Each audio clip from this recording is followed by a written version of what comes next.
प्रभुनाथ सिंह जी तो हमारे दल से ही सांसद थे ना, तो पड़ गए घन चक्कर में उन लालू जी के। तो लालू जी का घन चक्कर में जो पड़ता है ना भ्रमजाल में, अब उनको एहसास उनके परिजन को हुआ होगा कि नीतीश कुमार जी ही वो शख्सियत है। जैसे सीज फायर हुआ, अब विपक्ष के नेता को बहुत लगा, बेचैनी बढ़ गई, तुरंत ट्वीट कर दिए कि पार्लियामेंट का सेशन बुलाया जाए।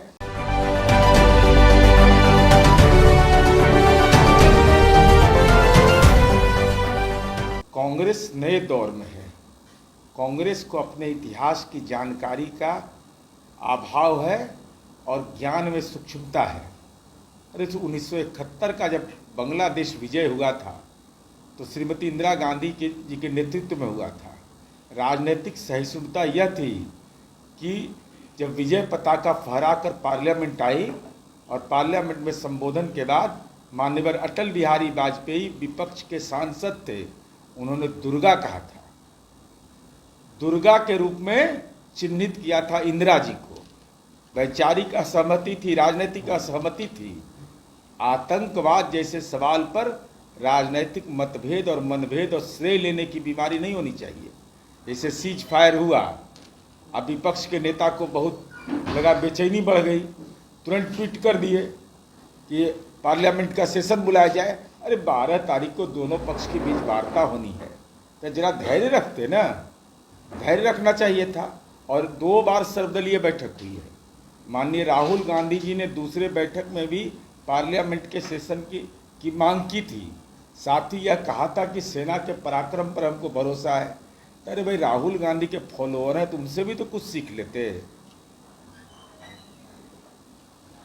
जिस तरीके से महाराणा प्रताप की जयंती मनाया गया था बापू सभागार में, और जो है शामिल हुए थे आनंद मोहन, और ये वो खुले मन से उन्होंने कहा है कि मैं अपने समाज के साथ जा सकता हूँ। जैसे में देखा जा रहा है कि पवन सिंह के साथ वो अब मजबूती से अगले चुनाव की तैयारी कर सकते हैं। ऐसा कोई जाति और समाज है जो यह कोई भी नेतृत्व दावा करे कि 100% हम वोट ट्रांसफर करा देंगे? अरे नीतीश कुमार जी ने जो काम किया है, किन बातों की चर्चा हुई?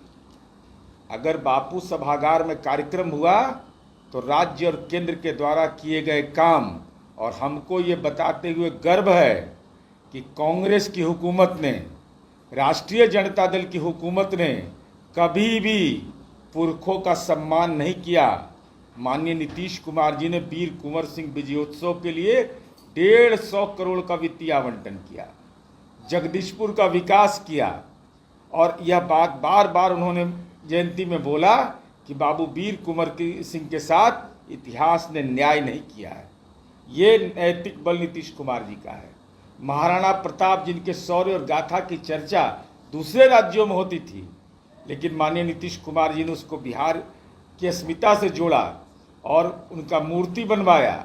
मूर्ति ने राजकीय समारोह भी घोषित किया, और देश का पहला राज्य है बिहार जहां एक पिछड़ा वर्ग का मुख्यमंत्री जो स्वतंत्रता सेनानी के बेटा हो, उन्होंने सवर्ण आयोग बनाया।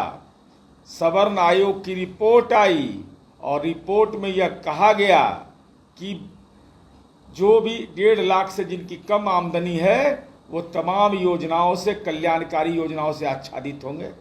आज सवर्ण छात्र को छात्रवृत्ति मिलता है कि नहीं? विद्यालय में स्टूडेंट क्रेडिट कार्ड मिलता है कि नहीं? सवर्ण बेटियों को रिजर्वेशन मिलता है कि नहीं? सवर्ण समुदाय के जो फ्रीडम फाइटर हैं उनके तीसरी पीढ़ी को रिजर्वेशन मिल रहा है कि नहीं? हॉरिजेंटल। इसलिए नीतीश कुमार जी जो काम किए हैं, और माननीय आनंद मोहन जी की पत्नी हमारी पार्टी की सांसद हैं, माननीय नीतीश कुमार जी के नेतृत्व में किए गए काम, आदरणीय प्रधानमंत्री जी के नेतृत्व में किए गए काम, इसकी चर्चा के बुनियाद पर ही लोकसभा के माननीय सांसद बनी है। इसलिए इसको अन्यथा मत लीजिए। अरे हम तो सबकी हिस्सेदारी तय करते हैं। कोई भी समाज का तबका यह नहीं कह सकता है कि माननीय नीतीश कुमार जी ने अपने कार्यशैली से किसी को आहत किया हो। बनियापुर के आरजेडी विधायक केदारनाथ सिंह, जो प्रभुनाथ सिंह के भाई भी हैं, उनके बेटे को प्रदेश उपाध्यक्ष का जिम्मेवारी जदयू में दिया गया है। सेंधमारी का काम सारण में। इस सेंधमारी किस बात का? अरे प्रभुनाथ सिंह जी तो हमारे दल से ही सांसद थे ना, तो पड़ गए घन चक्कर में उन लालू जी के। तो लालू जी का घन चक्कर में जो पड़ता है ना भ्रमजाल में, अब उनको एहसास उनके परिजन को हुआ होगा कि नीतीश कुमार जी ही वो शख्सियत है जो समाज में विकास के लिए जाने जाते हैं, आत्म केंद्रित विकास के लिए है। तो स्वाभाविक है उधर परेशानी भी था, उधर तो बिना उसके कोई मुस्कुराता भी नहीं है।